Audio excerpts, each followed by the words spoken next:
मैं इत्र से महकूं ये तमन्ना तो नहीं। मैं इत्र से महकूं ये तमन्ना तो नहीं। मेरी आरज़ू है कि मेरे किरदार से खुशबू आए। मेरी आरज़ू है कि मेरे किरदार से खुशबू आए। कुछ पैसे क्या गिरे मेरी जेब से। कुछ पैसे क्या गिरे मेरी जेब से कि मेरे दोनों जेब रिश्तों से खाली ही हो गए। लाइफ में कभी कभी लगता है कि कोई हमारे साथ नहीं है, कोई साथ दे नहीं रहा है। और ऐसे टाइम में हम ये सिलेक्ट करना ही भूल जाते हैं कि क्या सही है और क्या गलत है। और कई बार आप ऐसे कुछ गलत रिश्तों को पकड़ लेते हो जो टेम्परेरी तो आपको लगता है कि शायद ये हमें लास्ट तक, हमारी ऊंचाइयों तक पहुंचा देंगे, लेकिन वो आपको एक टाइम पर जाके छोड़ देते हैं और आप खुद को होल्ड नहीं कर पाते हो। तो ज़िंदगी में जब भी लाइफ में समस्याएं आए तो कोशिश करो कि आप टूटे फूटे रिश्ते ढूंढने से बेटर है कि भगवान से जुड़कर उस समस्या का सामना करें। है ना, जैसे हीरा होता है तो हीरा जो कोयला होता है, कोयले और हीरे में डिफरेंस क्या है? एक तो ये कि जो हीरा है उसकी कीमत ज़्यादा होती है, किससे? कोयले से। क्यों?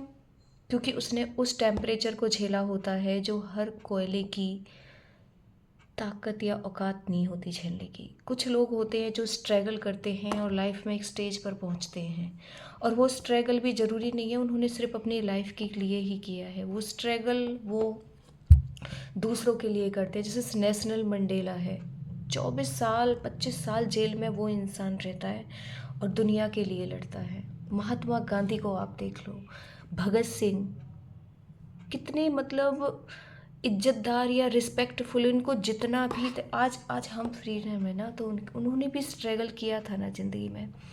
तो पहली बात तो ये है कि आप अपनी लाइफ में ये चीज़ बिल्कुल क्लियर रखें कि स्ट्रगल के बिना लाइफ नहीं है। Struggle is the second synonym of life. Life सुंदर तभी है जब उसमें स्ट्रगल है, और आप अपने स्ट्रगल को कंटिन्यूअसली करिए, हार मत मानिए, पॉजिटिव रहिए, भगवान को याद करिए। एक बार एक माली एक बाग में झाड़ियों को साफ कर रहा था, तो वो देखता है कि एक जो तितली का कोकून होता है वो ज़मीन पर गिर जाता है। तो उसमें एक तितली का जो कोकून, जब तितली कंप्लीट नहीं होती है तो उससे पहले उसके जो पंख निकलने की जो प्रोसेस होती है ना, उसमें एक स्ट्रगल फेस वो कंटिन्यू करती है कि उसमें वो फड़फड़ाती रहती है, निकलने की कोशिश करती है। तो वो माली एक जगह बैठकर ये सारी चीज़ें देख रहा होता है। तो जब वो कंटिन्यू उसमें स्ट्रगल कर रही होती है, कंटिन्यू स्ट्रगल कर रही होती है, तो वो माली ये सब देख रहा होता है। वो कहता है कि शायद इस तितली के बच्चे से इस जाल में से निकला नहीं जा रहा, इसलिए ये कंटिन्यू इसमें स्ट्रगल कर रही है।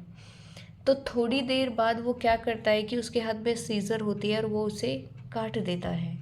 तो काटने के बाद वो जो तितली होती है उसके अंदर वो आसानी से उसमें से बाहर आ जाती है, लेकिन बाहर आने के बाद फिर वो उड़ नहीं पाती और वहीं थोड़ी देर तड़पती रहती है, तड़पती रहती है, और इतने में ही एक कोई भी किरो या चिड़िया आती है, उसे उठाकर ले जाती है। माली ये सब देख रहा होता है कि क्या ऐसा क्या हो गया, मैंने तो उसकी हेल्प करने की कोशिश करती की थी, लेकिन नहीं।